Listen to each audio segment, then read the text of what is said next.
Andhra Pradesh liquor scam సంబంధించి ప్రస్తుతం Vaikapa MP Mithun Reddy arrest రాజకీయాల్లో వాడివేడిగా చర్చ కొనసాగుతుందని చెప్పుకోవాలి. అయితే ఇప్పటికే మిథున్ రెడ్డి అరెస్టుకి సంబంధించి వైకాపా ప్రధాన నాయకులందరూ కూడా స్పందించారు. ఇదంతా అక్రమ అరెస్టు, ఇదంతా కేవలం కుట్రపూరితంగా అరెస్ట్ చేశారని చెప్పేసి చెప్పుకుంటూ వస్తున్నారు. అయితే ఆ పార్టీ అధినేత అయినటువంటి జగన్మోహన్ రెడ్డి గారు నిన్నటి రోజున ఈ యొక్క మిథున్ రెడ్డి అరెస్టుకి సంబంధించి ట్విట్టర్ వేదికగా ఆయన యొక్క అభిప్రాయాన్ని వ్యక్తం చేశారు. ఎటువంటి ఆధారాలు లేకపోయినా కేవలం కక్షపూరితంగానే అక్రమ కేసు పెట్టి ఈ యొక్క మిథున్ రెడ్డిని అరెస్ట్ చేశారని చెప్పేసి చెప్పుకుంటూ వస్తున్నారు.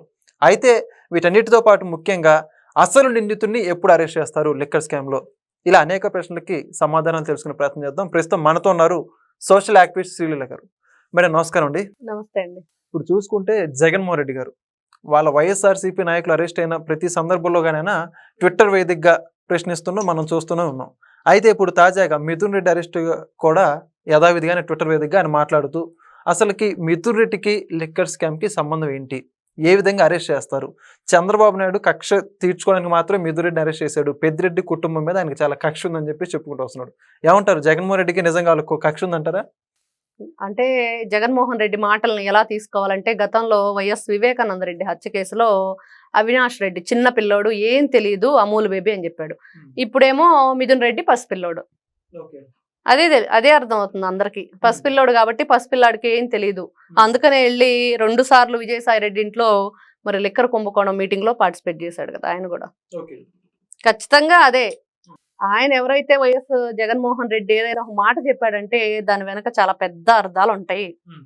అదైతే క్లియర్ గా ప్రతి ఒక్కరికి తెలిసిన విషయం. ఈ రోజు మిథున్ రెడ్డి ఎందుకు అరెస్ట్ చేశారు ఏంటి, వాళ్ళందరూ చాలా మంది ప్రెస్ మీట్ పెట్టారు, మనం చూసాం. గతంలో సకల శాఖ మంత్రిగా చేసిన సజ్జల రామకృష్ణారెడ్డి కూడా మాట్లాడుతున్నాడు. అంటే వీళ్ళందరికీ కూడా ఇంగ్లీషు రాదు, తెలుగు రాదు, స్క్రిప్ట్ చూసి చదవటం అంతకంటే రాదు. కాబట్టి పొన్నవోలు సుధాకర్ పక్కన పడేశారు కదా పాపం ఆయన్ని. ఎందుకంటారు పొన్నవోలు?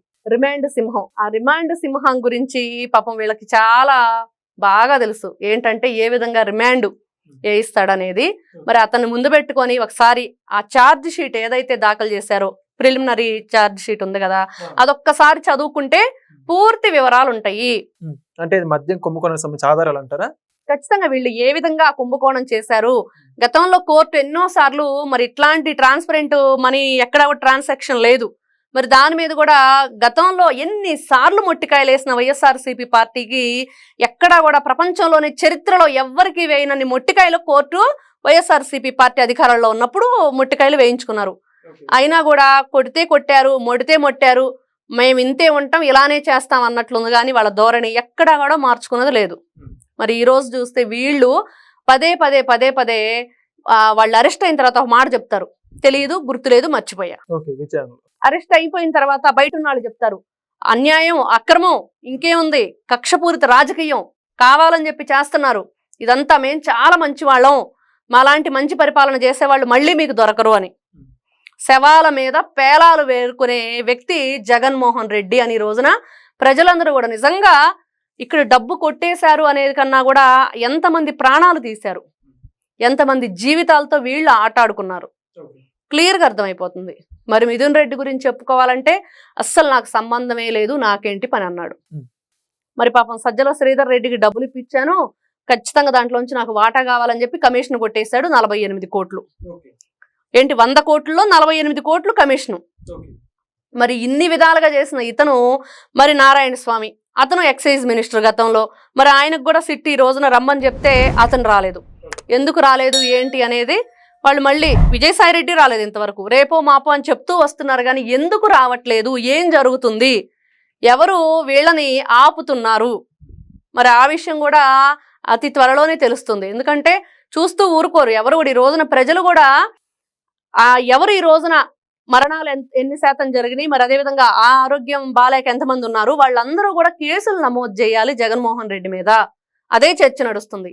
ఎందుకంటే వీళ్ళ అధికారంలో ఉన్నప్పుడు, ఈయన ముఖ్యమంత్రిగా ఉన్నప్పుడు వీళ్ళ ఆధీనంలోనే ఎక్కడా కూడా అసలు ప్రైవేట్ షాపులు అంటూ బెల్ట్ షాపులు లేకుండా చేసి అంతా వీళ్ళే నడిపించారు. బ్యావరేజెస్ అన్ని కూడా స్వాధీనం చేసుకున్నారు రకరకాలుగా. అంటే అసలు అక్కడ సీసాలో మద్యం ఆ మిషన్లోంచి వచ్చి ఆ సీసాలో పడటం, డిస్టిలరీస్ వెంటనే అది అమ్మకానికి వెళ్ళిపోవటం, దాన్ని నిల్వ చేయాలి. ఆ నిల్వ చేసినప్పుడు అసలు వీళ్ళు నిల్వ చేసినా చేయకపోయినా దాంట్లో క్వాలిటీ లేదు అంటే వేరే విషయం. ఇంకా ఈ విధంగా రకరకాలుగా వీళ్ళు చేసిన ఈ స్కామ్ ఏదైతే ఉందో దీని మీద కేసు నమోదు చెయ్యాలి ఖచ్చితంగా. ప్రతి ఒక్కరు ప్రాణం పోవటం. ఈ రోజున బాబాయిని గొడ్డలతో నరికారని చెప్పి కనిపిస్తుంది. తల పగిలిపోయి లోపలున్న అవయవాలు కూడా బయటకు వచ్చేంత దారుణంగా వాళ్ళు నరికి చంపేశారు. 2 లీటర్ల పైనే రక్తం, అదంతా కూడా రూమ్ అంతా రక్తం. మరి రకరకాలుగా అతని గుండెల మీద కొట్టారు. ఇవన్నీ కూడా తెలుస్తున్నాయి క్లియర్గా. ఎందుకు దస్తగిరి అని చెప్పాడు. కానీ ఈ రోజున ప్రతి ఒక్క కుటుంబం ఎంతమంది ఆ పురుషులు ఆ మద్యం తాగి ఎన్ని రకాలుగా చనిపోయారు.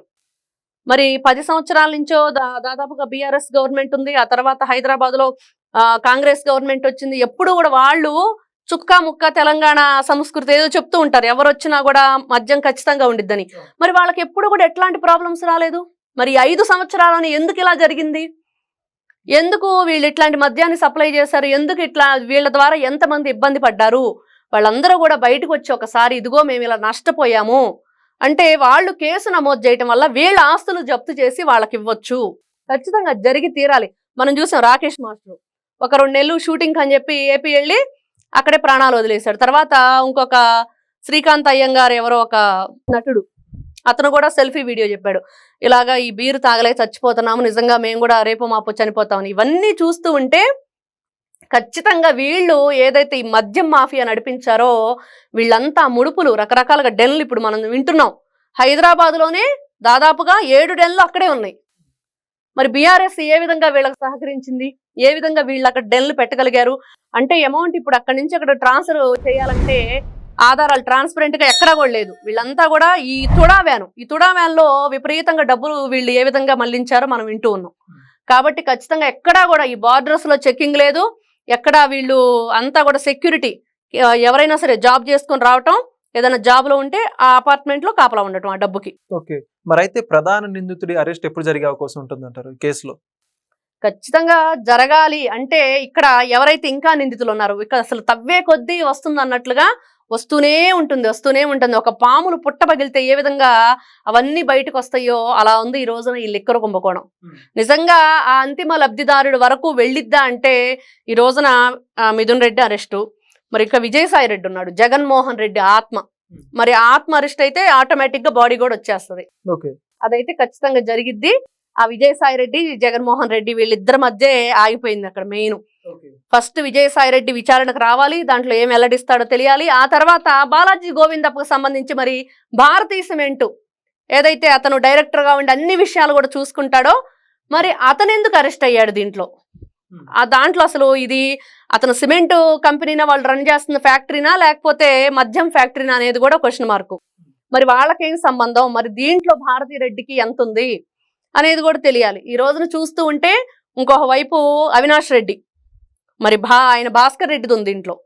మరి అదే విధంగా చూస్తే హనుమంతప్ప రెడ్డి, అతనికి కూడా గన్ పాయింట్, అతను కూడా బెదిరింపులు, అవన్నీ కూడా అతనికి 2 గన్మెన్లు. మరి ఇదంతా తిప్పి ఇంకా రావాల్సిన వాళ్ళు ఉన్నారు. ఇంకా వాళ్ళందరినీ కూడా బంధించాలి. అప్పుడు వీళ్ళు ఫైనల్ గా ఆ ఛార్జ్ షీట్ ఇంకా కూడా దాఖలు చేయాల్సినవి ఉన్నాయి.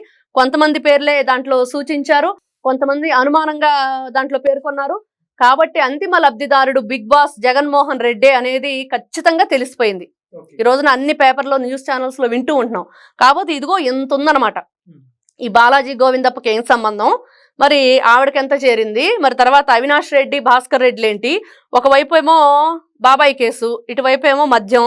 మరి అటువైపు చూస్తే అతను విజయసాయి రెడ్డి మరి విజిల్ బ్లోయర్ అని చెప్తున్నాడు. అది ఎంతవరకు నిజమో కూడా చూడాలి. వీటన్నిటి మధ్య ఇవన్నీ అయ్యేది ఎప్పుడు? అప్పుడు బిగ్ బాస్ దగ్గర ఖచ్చితంగా వెళ్తుంది. నమస్తే. Please subscribe to Leo News for more videos.